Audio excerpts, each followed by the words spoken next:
Oui, allô? Salut, Chi. Salut le kid! What's up, man? Tranquille, tranquille. Bon, qu'est-ce que je peux faire pour t'aider? Eh bien, je me demandais, c'est quoi la conversion? Rappelle-moi quelle heure il est? C'est 7 heures du matin, pourquoi? Non, pour rien, pour rien. Donc, c'est quoi la conversion? Voilà, parce que j'en entends souvent parler à l'église, à la maison, et je voudrais juste être sûr de bien comprendre ce que c'est. Normal.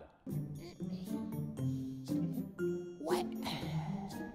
Bah alors? Eh bien, on fait un vlog pour en parler? Yes! C'est parti! Ah bah non, c'est pas parti. Tu sais, le kid, tout n'est pas aussi simple qu'une transition comme celle-ci. C'est parti!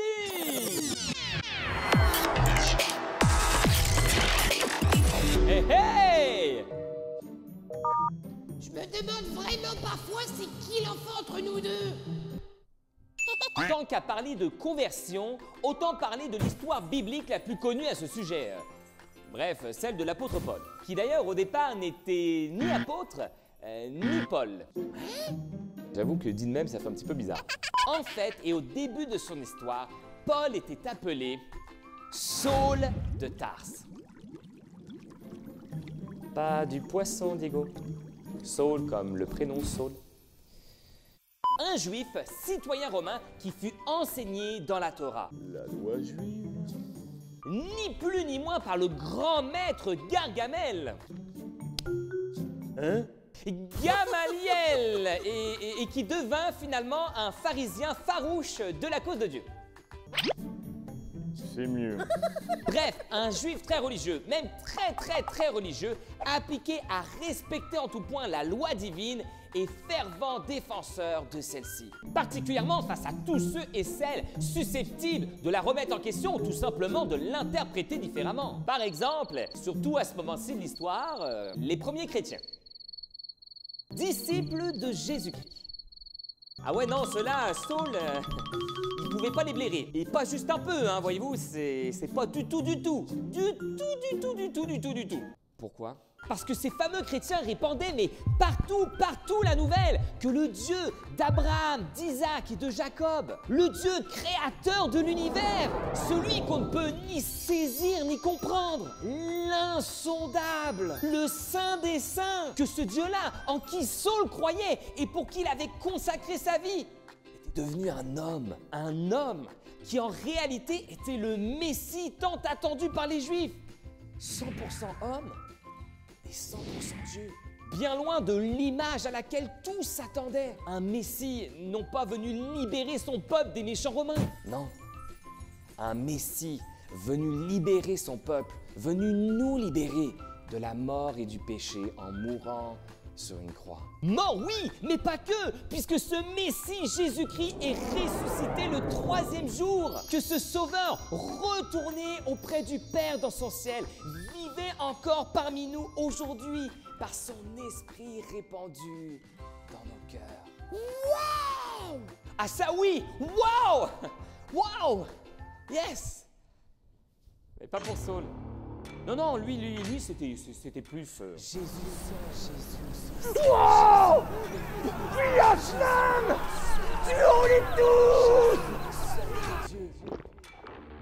La haine de Saul pour les chrétiens et son zèle pour la Torah, la loi juive, fait rapidement de lui un leader de la persécution contre l'Église. D'ailleurs, peu après la lapidation d'Étienne à laquelle Saul assista, la Bible nous dit que Saul, de son côté, ravageait l'Église. Pénétrant dans les maisons, il en arrachait hommes et femmes et les faisait jeter en prison. Bref, si tu aimais Jésus et que tu voulais vivre pour lui, tu ne voulais surtout pas croiser la route de cet homme devenu ennemi des chrétiens. Mais un jour, la vie de Saul bascula. Saul, animé de haine et de meurtre envers les disciples de Jésus-Christ, alla trouver ses autorités religieuses pour leur demander Des armes? Mais non. Un commando d'élite? Mais arrête! Des lettres! Ah oui! J'aurais pas pensé. Ah bah c'est ce que je vois, hein. Donc, ces fameuses lettres autorisaient Saul à se rendre dans les synagogues de la ville de Damas pour y arrêter toutes celles et ceux qui avaient adhéré à la foi chrétienne et de les ramener à Jérusalem pour qu'ils y soient jugés. En chemin vers la ville de Damas, l'impensable se produisit. Accroche-toi bien, accroche-toi bien, attache ta tuque. Je crois qu'on a compris. Ouais bon, ça va. Une grande lumière l'environna et une voix se fit entendre. Saul, pourquoi me persécutes-tu?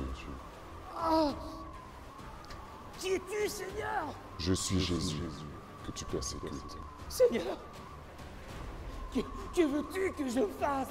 Lève-toi, entre dans la ville et on te dira ce que tu dois faire. Saul se releva. Du Saul?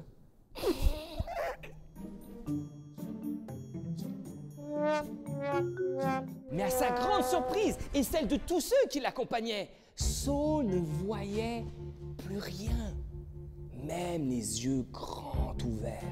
Il fut alors conduit à la ville de Damas, où il y resta pendant 3 jours sans voir, sans boire, ni manger. Jusqu'au jour où un homme nommé Ananias, disciple de Jésus-Christ, alla le trouver.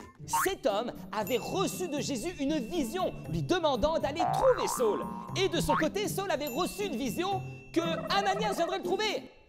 Un truc de dingue! Ananias, rempli de foi, imposa les mains sur Saul et lui dit: Saul, mon frère, le Seigneur Jésus qui t'est apparu sur le chemin par lequel tu venais m'a envoyé pour que tu recouvres la vue et que tu sois rempli du Saint-Esprit. Au même instant, la Bible nous dit qu'il tomba des yeux de Saul comme des écailles et il recouvrit la vue. Et après avoir repris des forces, il demeura quelques jours à Damas auprès des disciples de Jésus-Christ pour finalement prêcher dans les synagogues le message contre lequel il avait lutté si farouchement. Saul était un homme nouveau, un homme converti, un homme loin de Dieu, devenu proche de lui, un ennemi de Jésus-Christ et de ses disciples, devenu lui-même disciple de Jésus-Christ, un persécuteur qui finalement deviendra lui-même persécuté, et ce, tout au long de sa vie. Paul. Donc, si je comprends bien, la conversion, c'est en quelque sorte un changement? Oui, un changement surnaturel que seul Dieu peut faire en nous. Un changement dans lequel nous passons littéralement de la mort à la vie. Un changement qui fait que ce n'est plus moi qui vis, mais Christ qui vit en moi. Écoute, je sais que ce n'est pas forcément facile à comprendre, et c'est normal. La conversion, ce n'est pas quelque chose que nous comprenons avec notre tête. C'est quelque chose que nous comprenons avec notre cœur. Ah ouais, ok. Ok. T'inquiète, le kid, un jour tu comprendras pleinement ce que je veux dire par là. En attendant, tu peux déjà commencer par choisir Jésus, choisir d'apprendre à le connaître, choisir de lui faire confiance, ou encore de vivre pour lui. Et quand le moment sera venu, tu sauras, tout comme l'apôtre Paul. Exact. Ah tiens, salut Olaf. Tu sais, le kid, la conversion, c'est un peu comme naître de nouveau. Pas naître de nouveau, comme retourner dans le ventre de ta maman. Ouais. Tu sais, c'est plus naître de nouveau comme naître de nouveau, tu vois. Non, tu vois, il voit pas, justement. Mais si, regarde. Ouais, c'est... ouais. Voilà. En même temps, il fait aucun effort, celui-là. Ou alors, ce que tu dis n'est tout simplement pas très clair. Peut-être. Mais j'en doute.